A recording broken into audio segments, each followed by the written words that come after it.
எல்லோருக்கும் நன்றி, வணக்கம். நான் தமிழில் பேசுவதற்காக உங்களிடம் மன்னிப்பு கேட்டுக்கொள்கிறேன். காரணம், எனக்கு தமிழை தவிர எனக்கு எதுவும் தெரியவில்லை என்பதால் தமிழில் பேசுகிறேன். பாரதி தமிழ் வாழ்க என்று சொல்லி என் பேச்சை தொடர்கிறேன். ஊருக்கு நல்லது சொல்வேன், எனக்கு உண்மை தெரிந்தது சொல்வேன் என்று சபதம் செய்து கொண்ட மகாகவி பாரதியின் 143வது பிறந்த நாள் 11/12/2024 சாகித்ய அகாடமி சார்பில் நடைபெறும் இந்த விழாவில் பாரதி நூல் தொகுதிகளை வெளியிட்டு சிறப்பிக்க வருகை புரிந்திருக்கும் மாண்புமிகு பாரத பிரதமர் அவர்களே, ஆன்றோர்களே, சான்றோர்களே, சக மத்திய அமைச்சர் அவர்களே, நான் பதிப்பித்துள்ள பாரதியாரின் படைப்புத் தொகுதிகளை வெளியிட்டுள்ள அலையன்ஸ் கம்பெனி திரு சீனிவாசன் அவர்களே, உங்கள் அனைவருக்கும் முதலில் மீண்டும் மீண்டும் என் நன்றியை தெரிவித்துக் கொள்கிறேன். பாட்டுக்கொரு புலவர் என்ற ஆரம்ப காலத்தில் பாரதியை கவிமணி தேசிய பிள்ளை அவர்கள் புகழ்ந்து பாடினார். உண்மையில் பாரதி பாட்டுக்கொரு புலவராக மற்றும் பத்திரிகையாளராகவும் திகழ்ந்தார். நெல்லை சீமையில் எட்டயபுரத்தில் பாரதியின் வாழ்வும் பணியும் பின்னி பிணைந்து வரலாற்று சிறப்பு பெற்றுவிட்டது. பாரதியார் தமது 7வது வயதிலேயே கவி பாடும் திறமையை பெற்றார். பெரிய பெரிய புலவர் கூட்டங்களில் கலந்து கொண்டார் என்று சோமசுந்தர பாரதியார் கூறியுள்ளார். பாரதியாருக்கு பெற்றோர் இட்ட பெயர் சுப்பிரமணியம் என்பதாகும்.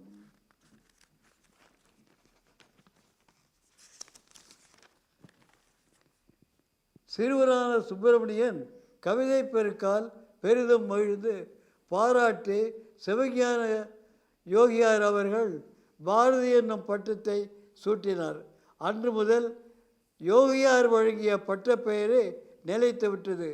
பாரதியின் தகப்பனார் சின்னசாமி ஐயர் காலமானவுடன் காசியில் அதுபோது குடியேறியிருந்த பாரதியின் அத்தை குப்பம்மாள் ஏற்பாட்டால் காசி வாசத்தை மேற்கொண்டார். காசி வாசம் பாரதியை புது மனிதனாகவே மாற்றிவிட்டது. எதிர்பாராத நிலையில் நேர்ந்த நிகழ்ச்சிகள் பாரதியின் வாழ்வில் திருப்புமுனையாக அமைந்துவிட்டது. மீண்டும் எட்டயபுரம் திரும்பிய நிலையில் ஜமீனில் பணிபுரிய முற்பட்டார்.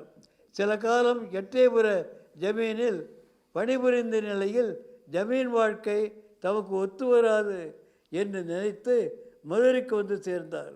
மதுரைக்கு வந்த பாரதிக்கு பெரும்புலவர் மூரா கந்தசாமி கவிராயர் அவர்களுடன் தொடர்பு ஏற்பட்டது. அப்போது கவிராயர் அவர்கள் விவேகபானு என்ற ஓர் பத்திரிகை நடத்தி வந்தார். அதில் பாரதியின் தனிமை இறக்கம் என்ற பாடலை பிரசுரம் செய்தார்.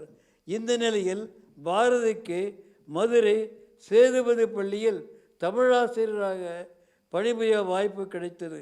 3 மாதங்களே பள்ளி ஆசிரியராக பாரதி பணிபுரிந்தார்.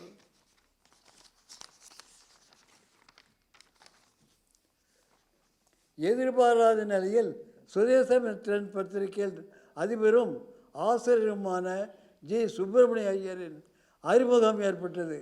அதுபோது மதுரை வாசத்தை முடித்து கொண்டு பாரதி சென்னை வாசியாக மாறினார்.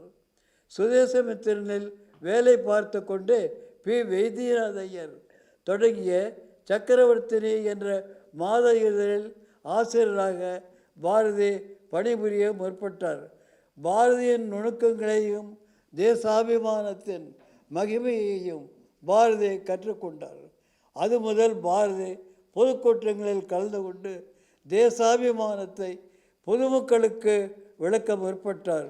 ஒரு காலகட்டத்தில் சுதேசமித்திரன் பத்திரிகையை விட்டு விலகி இந்தியா என்ற பெயருடன் தொடங்கிய இதழில் பெயர் பெற்றுக் கொள்ளாமல் ஆசிரியராக பணிபுரிந்தார்.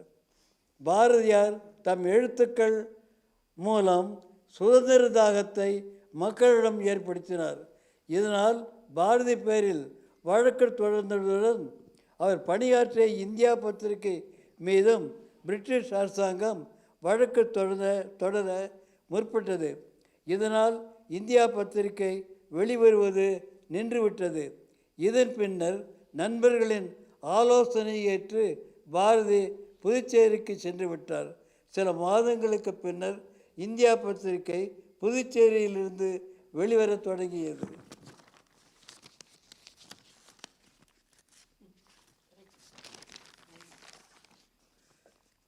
சில மாதங்கள் கடந்த நிலையில் விஜயா என்னும் பெயரில் தினசரி பத்திரிகையை வெளிவர தொடங்கியது. இந்த பத்திரிகையில் பாரதி ஆசிரியராக பணிபுரிந்தார்.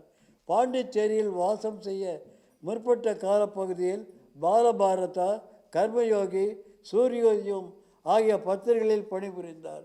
சுமார் 10 ஆண்டுகள் கழிந்த பின்னர் புதுச்சேரியை விட்டு கிளம்பிய பாரதி பிரிட்டிஷ் எல்லைக்குள் காலடி பதித்ததும் கடலூர் அருகே கைது செய்யப்பட்டார். சில நிபந்தனைகளுக்கு பிறகு பாரதி விடுதலை செய்யப்பட்டார். அதன் பிறகு சில மாதங்கள் கடந்த பின்னர் சென்னையில் சுதேசமித்திரன் பத்திரிகையில் பணிபுரிய முற்பட்டார். அவர் இறக்கும் வரையில் சுதேசமித்திரன் பத்திரிகையில் பணிபுரிந்தார். சென்னை வாழ்க்கையில் பாரதி பொதுக்கூட்டங்களில் கலந்து கொண்டு சொற்பொழிவுகள் ஆற்றினார். தம்முடைய நூல்கள் பிரசுர முயற்சிகளில் ஈடுபட்டார்.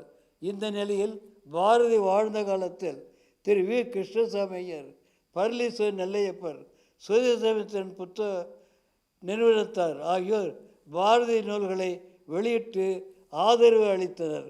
பாரதியின் பெரும்பாலான எழுத்துக்கள் கையெழுத்து வடிவிலேயே காணப்பட்டன. பிற்காலத்தில் அவை பாரதிய ஆசிரமம், பாரதி பிரசுராலயம் ஆகியவை நூல்களாக பிரசுரம் செய்தன.